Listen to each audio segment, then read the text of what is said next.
조갑자 TV 시청자 여러분 안녕하십니까? 2022년 3월 15일 오후 1시입니다. 지금 우크라이나 전쟁이 이상한 방향으로 흘러가고 있습니다. 중대 국면에 몰리고 있습니다. 러시아가 고전하고 있습니다. 러시아가 우크라이나로 쳐들어갔는데 이게 군수 지원이 제대로 되지 않아 가지고 아직도 키예프죠.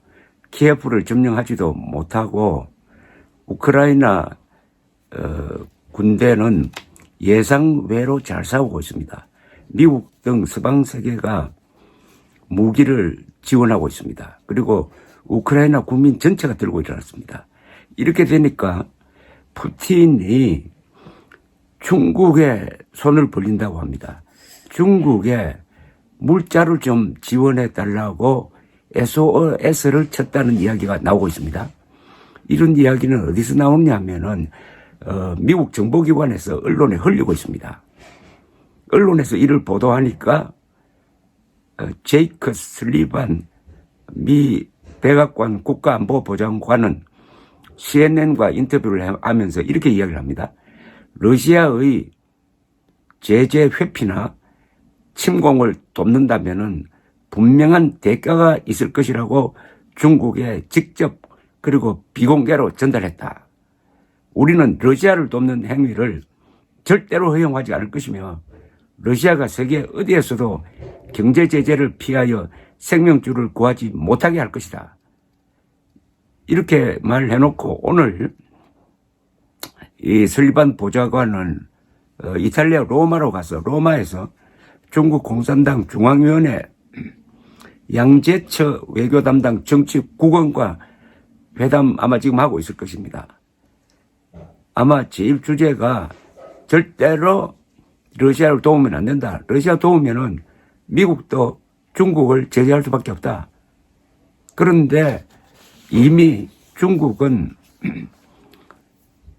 러시아에 대해서 지원할 의사가 있다는 뜻을 밝혔다는 또 외교 소식통 이야기가 또 나오고 있습니다. 그럼 어느 정도 지원하느냐?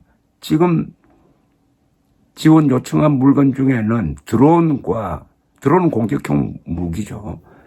그리고 군수 식량 같은 게 있다고 그럽니다. 지금 러시아 군대는 군수 지원이 제대로 안 되니까 이 러시아 군인들이 우크라이나 어느 지역을 확보를 하면은 맨 먼저 그 슈퍼마켓으로 쳐들어가 가지고 식량부터 약탈한다고 합니다. 이게 좀 러시아 군대의 싸우는 모습이 아주 취약합니다. 어떻게 보면 좀 웃음거리 비슷하게 되어 있는데 이럴수록 초조한 것은 푸틴이죠. 자, 푸틴이 이제 중국에 도움을 요청했다. 중국이 러시아를 지원하는 순간 완전히 새로운 국면이 이루어집니다. 지금 세계가 힘을 합쳐가지고 푸틴과 러시아 정부를 제재를 해가지고 전례 없는 제재입니다. 경제부터 망가뜨려가지고 우크라이나 전투를 중단시키고 물러나도록 하겠다. 설사 우크라이나를 점령하더라도 우크라이나를 통치할 수 없도록 만들겠다.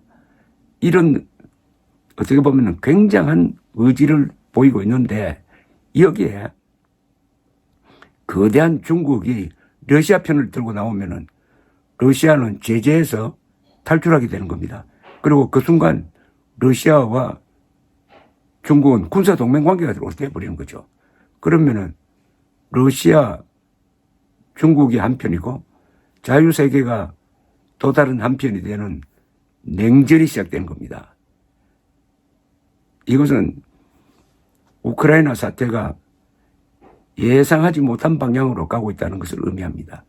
즉 우크라이나 사태가 푸틴이 예상했던 대로 속전속결이 되었으면 이런 일이 일어나지 않을 텐데 완전히 공세가 돈좌되어 가지고 이걸 군사용어로 돈좌된다고 그러죠. 정체되어 가지고 오히려 러시아가 중국의 도움을 요청을 하게 된다. 이게 6.25 때 비슷한 일이 있었습니다. 김일성이가 스탈린의 도움을 받아서 그냥 속전속결로 한국을 점령할 줄 알았는데 국군이 저항해가지고 이게 지구전으로 가다가 나중에는 반격을 당하니까 그때 김일성이가 이제는 중국의 도움을 요청을 합니다. 그래서 중국이 의용군이라는 이름으로 수십만의 중공군을 보내가지고 김일성을 살려주는 거죠. 그게 세계의 정세를 완전히 바꿉니다. 그 전만 해도 서방 세계는 이 중국과는 교류를 하려고 그랬어요. 그런데 김일성 편을 들어서 한국전에 참전하니까 유엔이 중국을 침략자로 규정해 버렸습니다. 물론 유엔 가입도 안 되고. 그렇게 고생을 하다가 겨우 1972년 모택동이 닉슨과 만나가지고 수교에 합의함으로써 고립에서 탈출하게 되는데, 이번도 러시아가 우크라이나 침공했다가 제대로 되지 않으니까 이번에는 중국을 끌어들인다 이겁니다. 이게 어떻게 될지 앞으로 며칠간이 상당히 주목됩니다. 지금 중국 언론은 러시아 정부 언론이 발신하고 있는 가짜 뉴스를 그대로 받아가지고 전하면서 마치 러시아가 전쟁을 하는 것이 아니라 무슨 특수 작전을 해가지고 러시아 사람들을 구출하는 작전을 하는 것처럼 그렇게 거짓말을 퍼뜨리고 있습니다. 그리고 러시아가 우크라이나에서 아주 나쁜 짓을 하고 전쟁 범죄 행위를 벌리고 민간인들을 죽이고 아파트를 폭격하고 하는 이런 거는 일체 보도하지 않도록 하고 있습니다. 이것만 봐도 지금 중국과 러시아가 지금 한 통속으로 돌아가는데, 이번 이 우크라이나 사태를 통해서 세계 정세가 바뀌고 있다는 걸 실감하는 것은 일본과 독일입니다. 독일은 2차 세계대전 때 러시아를 침공한 역사도 있고 해가지고 러시아에 대해서는 될 수 있는 대로 저자세를 펼치다가 이번에는 확 벗겨버리고 말았습니다. 러시아로부터 들어오는 가스관을 잠궈버리고 군사비를 증강하고 무기를 우크라이나로 보내는 그런 결정을 하면서 이젠 독일이 그 어마어마한 국력을 가지고 러시아와 대결하는 자세로 나옵니다. 일본도 마찬가지입니다. 일본도 적극적으로 지금 미국과 손잡고 대러시아 제재에 앞장서고 있습니다. 이런 와중에서 아베 전 수상은 공개적으로 일본도 이제는 안심할 수 없다. 그러니까 나토의 핵 공유 방식으로 미국의 핵무기를 일본에 들여오는 것을 검토할 필요가 있다. 이렇게까지 이야기를 합니다.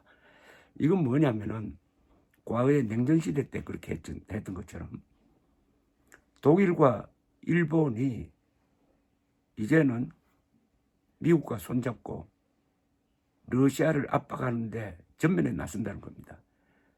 독일과 일본은 군사적 전통이 강하고 공업력이 세계적이잖아요. 그러니까 이 두 나라가 미국 편에 섰기 때문에 소련이 진 겁니다.